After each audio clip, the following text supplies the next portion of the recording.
Hey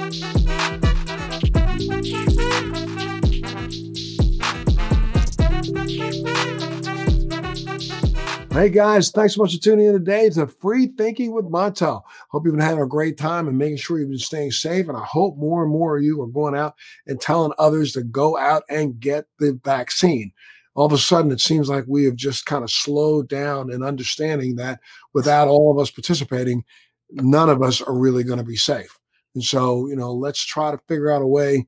I know for some people, this is a, political issue. I know for some people, this is a personal issue. Look, I mean, we've never had an issue with wearing seatbelts. We haven't had an issue with taking a polio vaccine. We ended scourges in the last 50, 60 years. It's time for us to continue to end this scourge. And the only way we can do it is if all of us are vaccinated. We already see the numbers in the United States are going down on a daily basis based on the number of people who have been going out and getting their vaccination. And I know people don't want to hear from celebrities. You want to hear my mouth.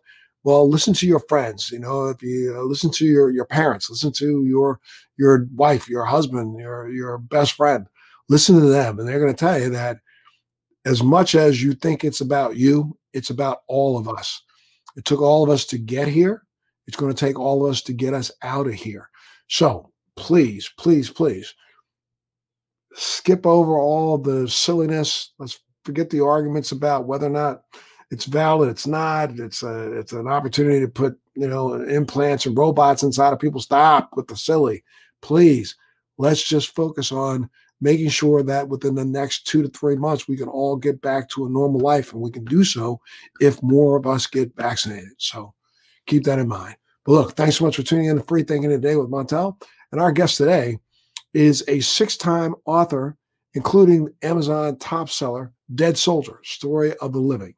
He's a filmmaker and actor, a certified life coach and confidence coach, and an Army combat veteran. He holds a bachelor's in criminal justice and a master's in business administration. He's honed his science of life coaching and confidence coaching and has designed a self-development program for military service members transitioning to civilian life. He was announced as one of the top 20 most influential people in 2020 by multiple media platforms. Even with his extensive academic and professional background, he considers himself a continuous learner and believes that his journey as a life coach and public speaker has brought immense meaning and satisfaction to his life. Carmelo Rodriguez, thanks so much for being a member and being a part of Free Thinking with Montel today, sir. Thank you for having me. Absolutely. Thank you for being here.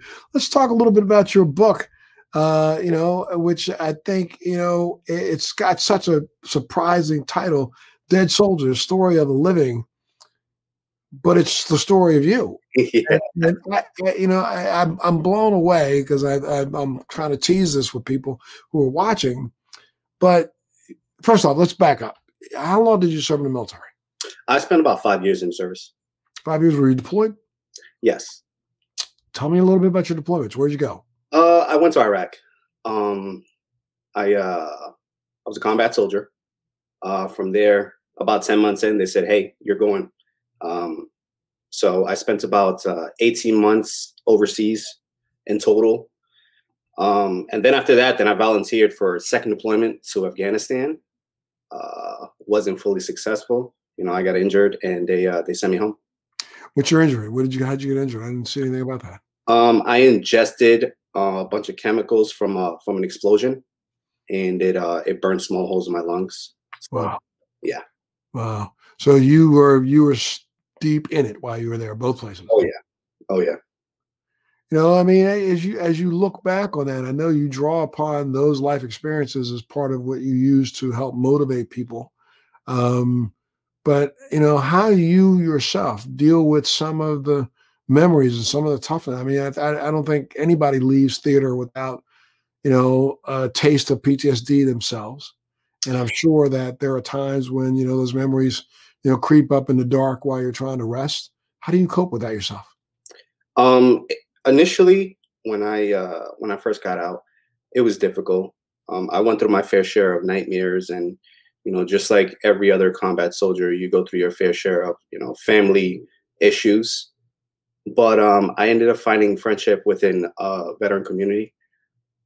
It was actually a bunch of Vietnam vets at the VFWs around my area, and that helped a lot because they went through their own issues, and now they see a youngster coming in with the same issues that they initially had.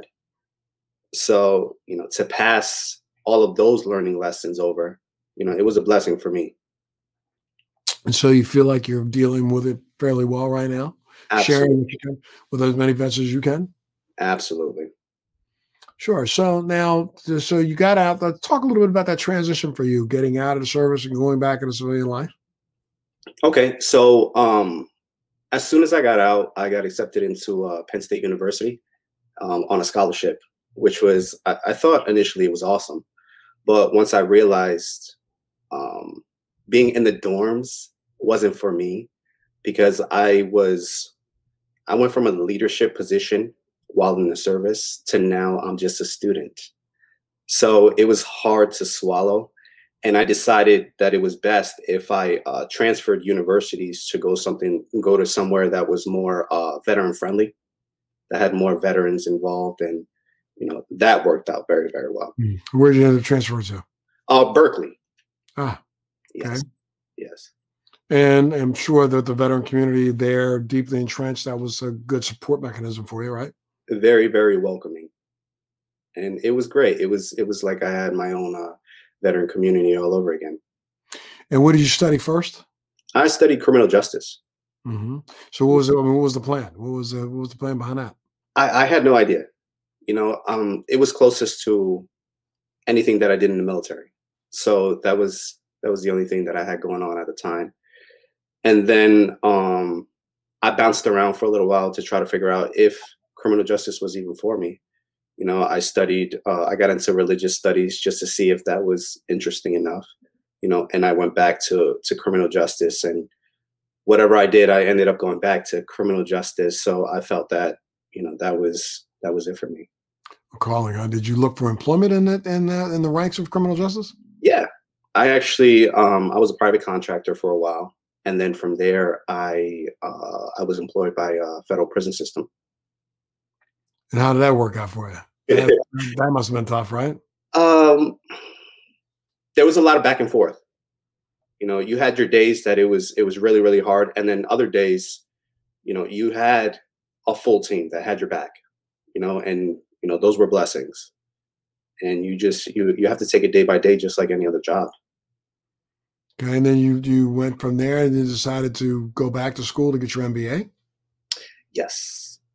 So while I was in the bachelor's program, I was already talking with the counselors to try to get my MBA, to see if it was a good option for me. And close to graduation, they said, "Hey, let's see what everything looks like, and let's see um, if it's good for you, if it fits you." And once I got into the program, or once I got into the federal prison system, that's when they told me, "Hey, yeah, this is it for you." Good. Yeah. So now, what was the plan behind that? You said you wanted to get an MBA, but were you thinking that I'm going to get into business or your own self business or what? I was thinking administration, hmm and then move up within the government ranks, and see where that took me. So that was the initial plan. Were you married at the time? No. No. Okay. So that was how many years ago was this now? We're talking 2016, 17. 16, 17. Okay. Mhm. So now you're moving along, marching along smartly. You're clearly you were able to get some benefits out of your disability, correct? Yes. Okay. And now, when did you get married? I got married right before I joined the military. Okay. Yeah. Okay. All right. And all right. So then, well, you got married before you joined the military, before you went to Yes. college. Okay. I'm so sorry. All right. So you were married while you were going to college. I got married before I joined the military, and started the divorce process when I Okay. got out of the military. Got So it. I was going through that college transition and a divorce process. Like I said, a lot of veterans, they kind of go through this imbalancement once they get Mhm. out, because then it comes into what comes into play is now I don't have a career.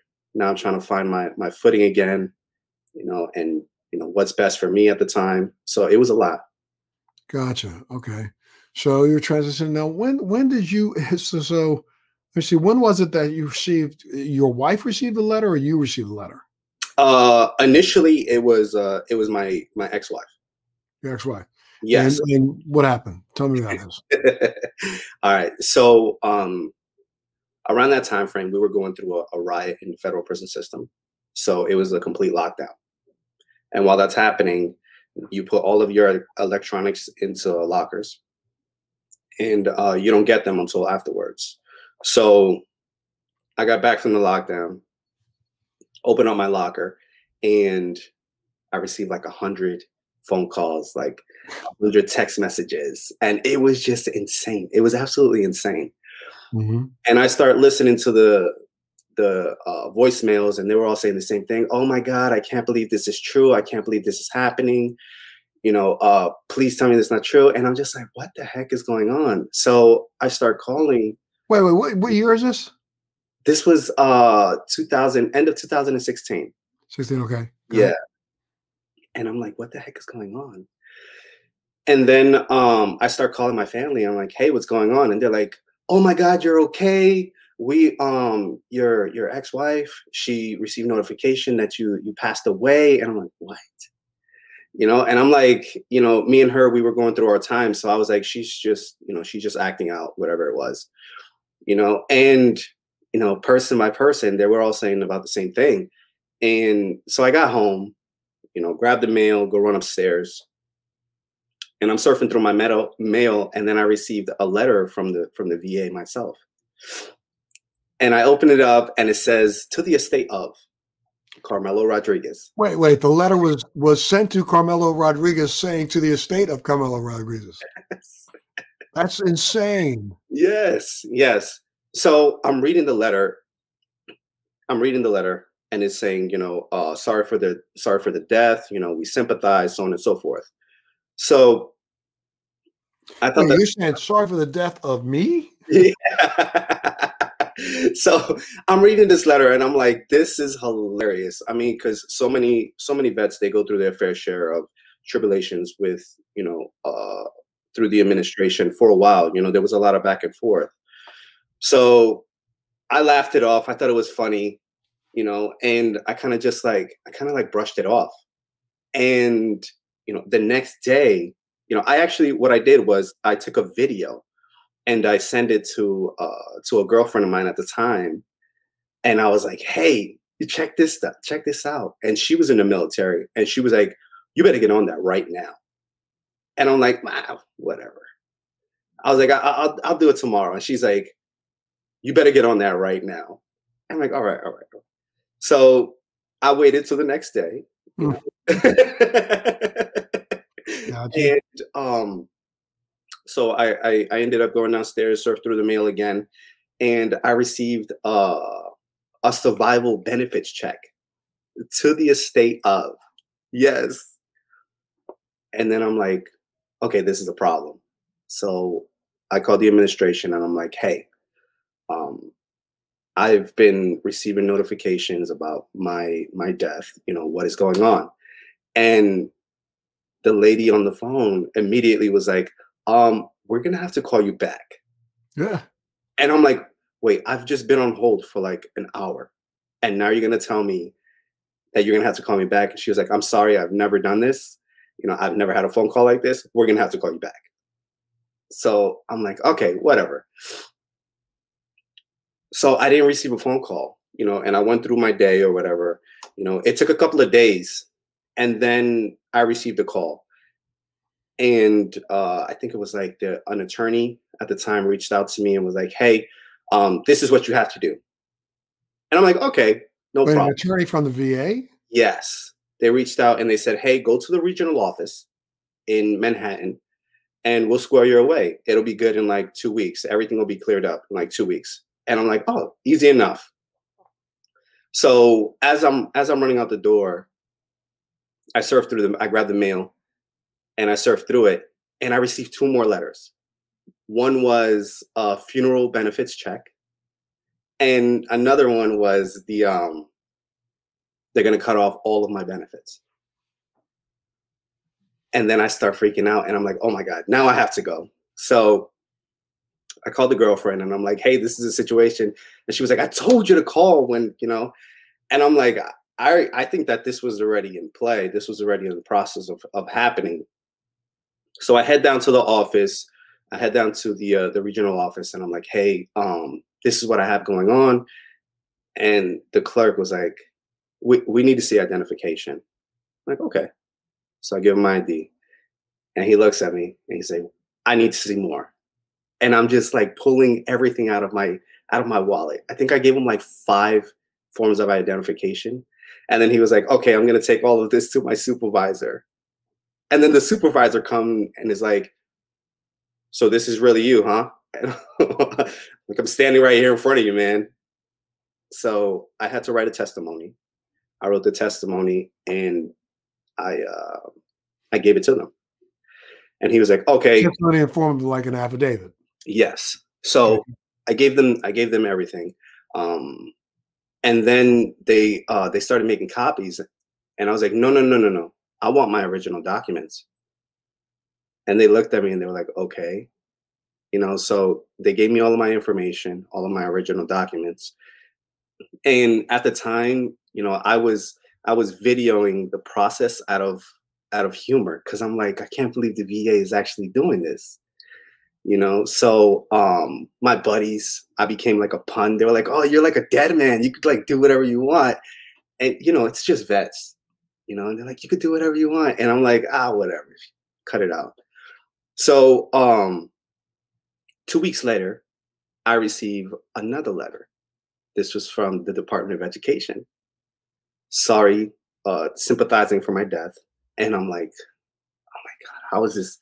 I'm like, oh my God, how is this happening again? So I reach out to them, no response. And I'm like, crap. And then I get another letter a day later. So this was an ongoing process. And before I know it, every single agency that needed to know that I am deceased now knows that I am deceased. The VA sent out notices like the Social Security to everybody? Every single agency. And now I'm like, holy crap. What am I going to do? So I'm going through this process with my ex-wife. We were going through the courts or whatever. And now they're starting to receive notifications. The court's getting a notification that you're dead? Holy moly. So, so now this is, like I said, this was a spiraling process. And it got to the point that, after work, I'm like, I'm going to go get something to eat. So, I go to the store, around the corner from where I live, and I start purchasing stuff. Decline.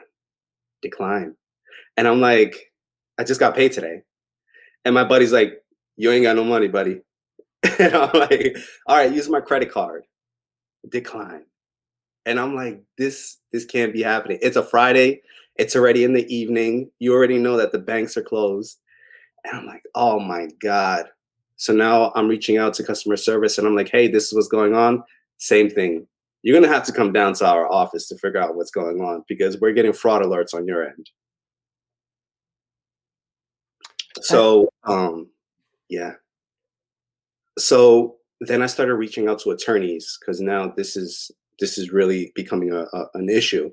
And as much as people sympathize, they can't help me. All of them, they tell me the same thing. They're like, man, this is so crazy. This is such a bizarre story. But you're going against the government. You're going against all of these agencies.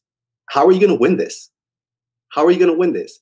And I just tell them, over and over and over again, I just want my life back. That's it. I'm not here, trying to get some kind of compensation. I'm not here for anything except for the fact that I just want to be regular again. How is that so hard?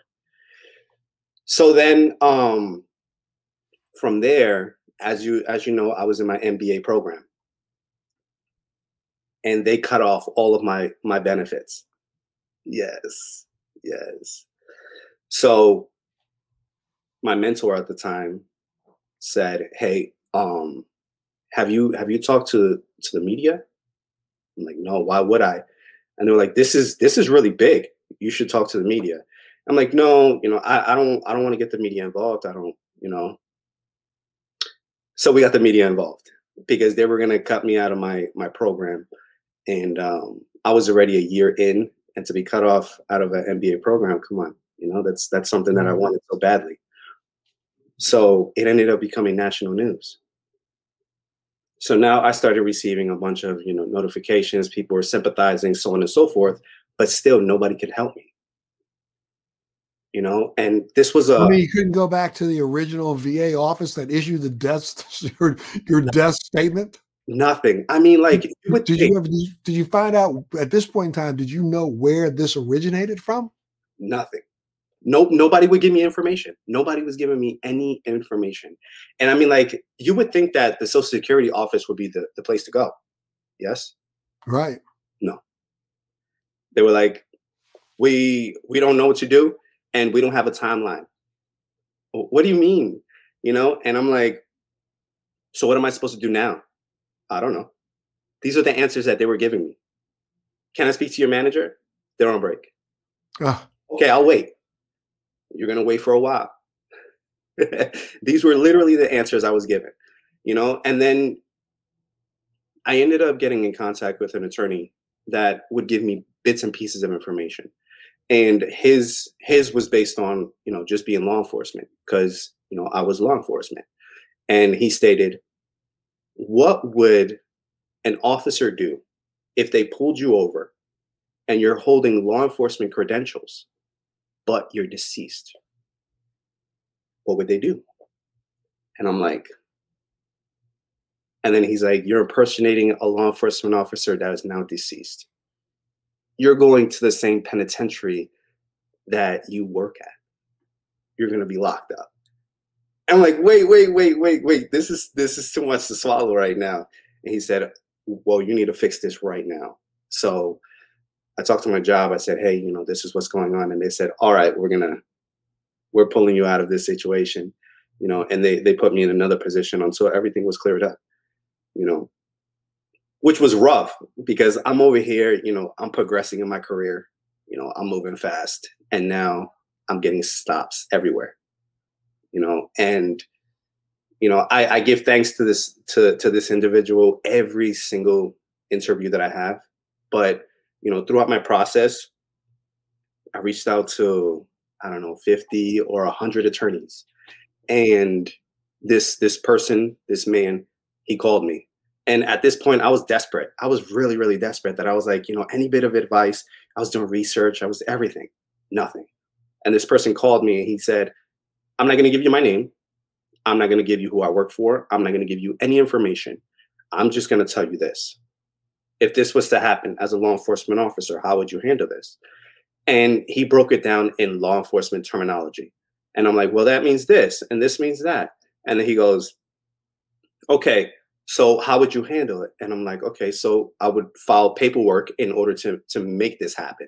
And he goes, okay, so why are you not doing that? And I'm like, okay, well, at this point, I'm like, who the hell am I talking to? And what's going on? This is starting to sound like a conspiracy theory. And I'm like, this is so freaking bizarre, but whatever he's telling me is making sense. So I'm like, all right, cool. How can I reach you once everything? He's like, you're never going to hear from me again. And that was the last time I got the call.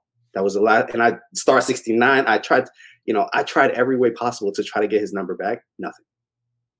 So I was like, all right, this is weird. Let me try it anyway. So I started filing tort claims to every single agency, every single department, whoever I can find their address to. I started filing tort claims to every single person for, the most insane things. At that time, I was going through health issues because I take medication for my lungs, and the VA provides them. Now, there was a time that the VA cut it off completely and said, you're deceased. So who are you? And I went through a battle with them to the point that, the doctor that I was working with had to step in and say, no, this is my patient. and he had to provide me the medication specifically. Yeah. So, the information that he was telling me made perfect sense. So now I'm starting to file the most bizarre things that you could think of, and it's like, I think one of the things that I put in there was like attempted murder. And you wouldn't think of that. And I wouldn't think of that. But because I filed for it on a tort claim, they pushed it along extremely fast because they're like, who is this person? Now we're getting alerts. Now what's happening? So now I started becoming, a priority, and things started moving along. And it took like 2 years before everything came together. But, I got my life back. When you filed, you charged someone with attempted murder of you? I filed the tort claims. I was filing tort claims for everything because now I wasn't getting the medicine that would keep me alive. I literally have to take this every day so it'll keep me alive, so I can breathe properly. So I was filing the most bizarre things, but it wasn't, for any compensation. It was to get it fixed, and that was the goal. So I didn't care about, winning anything. I wanted to win my life. Right. So that was the goal. I made it happen. And along the process, I was doing my little videos. I was vlogging, and it ended up turning into a documentary. Yeah. So I put it all over social media. I put it all over YouTube, and it went viral. It went absolutely viral. And then it turned into, how isn't this a book? And yeah. You found out that since you did all this, about 4,200 veterans have gone through the same thing, right? Absolutely. Does anybody explain why it started? I mean, that's the big question I have, is that, did something come across somebody's desk that said that you had died, or did they think you had died in combat? No. What I was told later on, after everything was resolved, was around that time frame, there was a huge transition with whatever system they were working with, and there were glitches throughout the process. And so I guess veterans were falling off and veterans were coming back on, but they were able to catch it. And they said that I was the 0.0000 whatever percent that ended up completely falling off the map. And I died.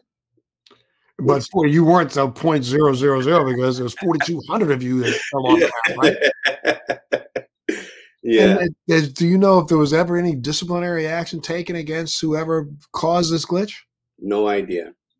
No idea. And honestly, when you're in that mindset, when you're there, when you're living that moment, and when you're as desperate as I was, you don't even care.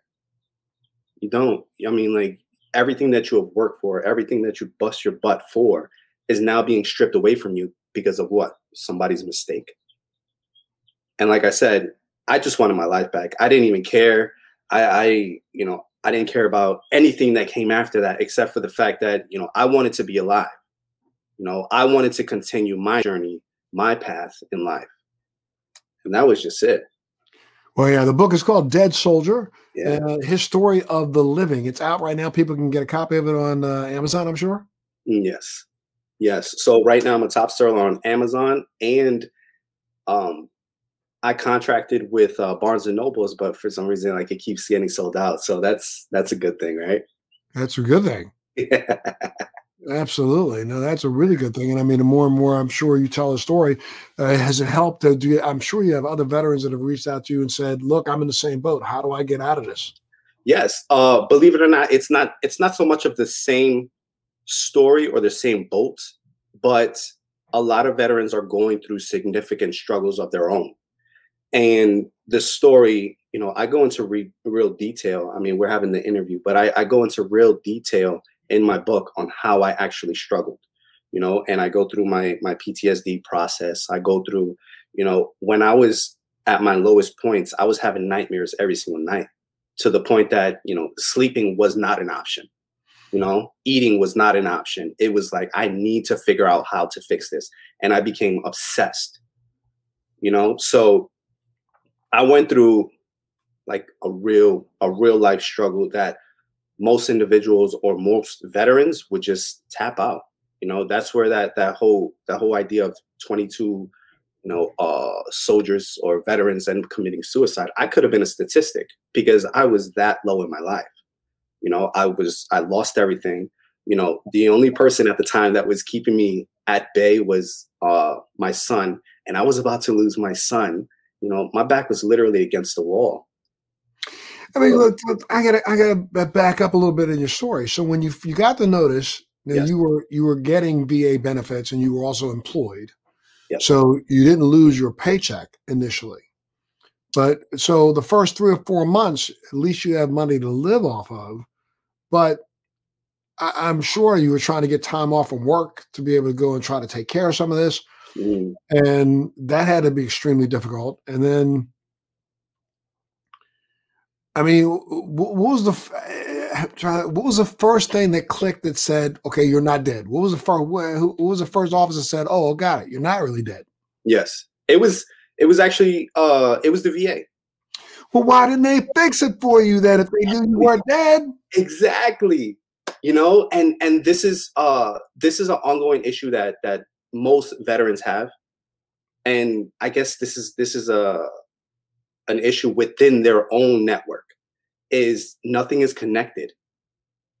Nothing is connected within, each other. It's a big administration, but nothing is connected. So one office is just one office. And then the next office is the next office, and in order to get a bit of information from here to there, it's a struggle. It's an actual battle. Did you say to them, look, the officer said, okay, you're not dead. I would have said, write me a letter right now on VA letterhead that says, I am alive. Write that. Write that right now. Put my name, social security number, put a picture of me. Write that right now. So everywhere I go, I can show them that the VA and then also notarize it so that the VA says I'm alive. Mm-hmm. Did they want to do that for you? No, nothing. And that was so bizarre. That's the process. That was the problem is, they would take care of their little bit and they're like, okay, you're good.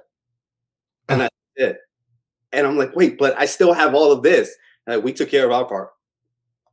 And they just backed up. And then, okay, so what did the Social Security finally say? I think they were the last agency who cleared me. And when they finally cleared me, they are the ones who sent me the notice. And the notice that said, what, you're alive? Yeah. What? Yeah. And then I was like, by the time that I got the notice, I was like, I already cleared everything up by myself, And they were like, oh, in case it happens and in case anything does come out in the future. And now I'm like, wait, what do you mean? So, you might 20 years from now find out when you apply for benefits, they may say, you've been dead for the last 20 years. Yeah. Yeah. When I'm applying for a Social Security check and they're like, no, man. No. Yeah. That's insane. So now you obviously you're sharing custody with your ex for your child. Yes. And at least he knows you're alive. I'm just glad that everything got taken care of, more than anything else. But you said something that threw me, is like about 6 months ago, you still couldn't get a credit check, right? Yeah. So when that arises, now that happens, now I just send them the Social Security, paperwork, and everything gets cleared up on that end. But every now and then things will still ping, but it's not as serious as it once was, because like I said, at one point in time, this was a real deal that I had no way to fix. And now I have, all this information, the full trail, just in case anything does come around. So from 2016 to 2018, you were literally like walking zombie, not a real human being, right? Yes. Last year. And what I did, that's why I did the vlog. And I showed, I showed some highs as well as the lows, but it was based on, whatever I wanted the viewers to see. And it was like, I think it was called Life of a Dead Man. And it would show my low points and the struggles that I was going through, but then it would show, look, I'm still alive and I'm still living my life, so on and so forth. But that's what I wanted the viewers to see. And then, like I said, once it went viral, that's when it started. How isn't this a book? And then that's when I was journaling at the time, at the same time that I was going through it, because I really wanted to put in how I was feeling in my notebook, you know, um, outside of just the videos. So I really went in depth on what was going on with my life. And when it came down to actually publishing, I felt I was like having an anxiety attack, because I was like, man, now the world is really going to see me. Now they're going to understand. Mhm. So I published, and it blew up. I think in like a day or two, I ended up selling out in multiple places. And I was like, oh my God, this is really, really happening. And it's been a constant process back and forth, to the point that my fans started reaching out once more and said, how isn't this a movie? Well, I was going to ask that next question. So, is this going to be turned into a movie? Yes, it is. It's on the cusp. It's getting done, getting written, or what? It's in the process right now. We've already started working on the actual film itself. So yeah, look out for it. Look out for the trailer. Come June, July. Excellent, excellent. And it'll probably, do you know you're going to be on Netflix, or are you going to do a theatrical release? What are you going to do? I can't really say. Okay, all right. Okay. But it's coming. It is coming, and it's going to be really, really, really good. So tell me about what's going on with the rest of your life now. So now that you have your life back and you're back in the world of the living, what are you up to? So once I published that book, and I realized all of the accomplishments that I've made, I've decided to venture off into actually writing more books. So I've successfully published 6 books, and I really wasn't sure what I was good at, so I bounced around for a little bit, but it always came back to my first book. So the first book was a journey for me, and then I ventured off into a child's book, just to see how that felt, and then I ventured off back into the first book, but I put out all of the lessons that I learned and the motivational tips that helped me along the way. Mm-hmm. And then once again, I ventured off into something else. And then I came back for my 6th book, which I published, is called Just Write the Book. And that one is based off of, everything along the way to this point. And it shows all of my successes, all of my highs, all of my lows. And by me actually publishing and turning this into a story, this is what became of me. So it's a great journey. So now, the book is set to be filmed in New Orleans, right? Yeah. And is it in the filming process as we speak? Yes. Mm-hmm. And what, I mean, you identify the fact that you are one of 4,200 people who have been misdiagnosed or missed what do you call it? What do you call it? Not misdiagnosed, it's misrepresented as being dead. Yes. Are those others having, or have you reached out to some of the others to find out, I mean, how difficult it's been for them to claim their lives back again? Yes, I've reached out to multiple, and like I said, there's a lot of back and forth, and some of those individuals, they don't even want to entertain a conversation, but the ones that do, they have their own stories, they have their own little journeys that they went through in order to get their paperwork taken care of, and once they heard my story, that's when they became a bit more vocal. And that's when they were willing to have the conversation with me, and they're like, I went through all of this, but you went through a lot, like, why didn't you do this? I'm like, I did. I'm like, holy crap. And then what happened here, and then it became, you had your own like little bond amongst each other because, all of you guys went through this horrible situation, but you all came out of it. Do you think the VA has learned anything from your experience, or they just, whatever, we're done with you? I don't know. I don't know. I don't. Really? Like, I mean, I try to do some work with them right now on various issues I'm trying to work through, a protocol that is a cure for PTSD that has now been validated and certified as one. But I've been really finding it just as probably as onerous as you have found getting your life back. It's that way, just trying to break down some of the doors to get them to stop and listen. Yes. I mean, it's almost like that's a bureaucracy filled with bureaucrats that literally are only in existence for themselves, not really for what they are there to do, and that's to serve you. Yes. And I would say, in a sense, there's so many programs that are out there, but there's only so much, I guess, funding. So with that being said, if you're not being able to fund it yourself, or if you can't fundraise enough money to, help as many people as you can, you're kind of, stuck. You're kind of in the bind. So how many people can you help? I mean, you can say, hey, you have services, or you have this, or you have that. But if you don't have the funding for it, you're kind of just stuck. And that's what I've come across a lot, is that there's so many programs out there, so many great, great, great programs, but people get stuck on how are we going to fund this, Yeah. Well, the book is called, again, Dead Soldier, Story of the Living. If people wanted to get a copy of it, where do they go? They can go to Barnes and Nobles. They can go to Amazon.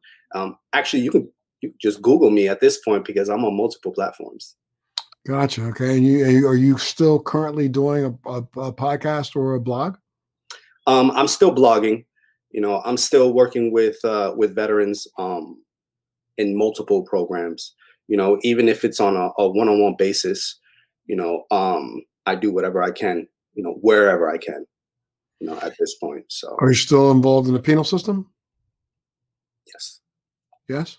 Yes. Good. Okay. All right. Good. Well, man, I tell you, it's been an absolute pleasure talking to you today. And I mean, I am I'm gonna have to go get a copy of the book so I can read through it, because I'm just sitting here really blown away.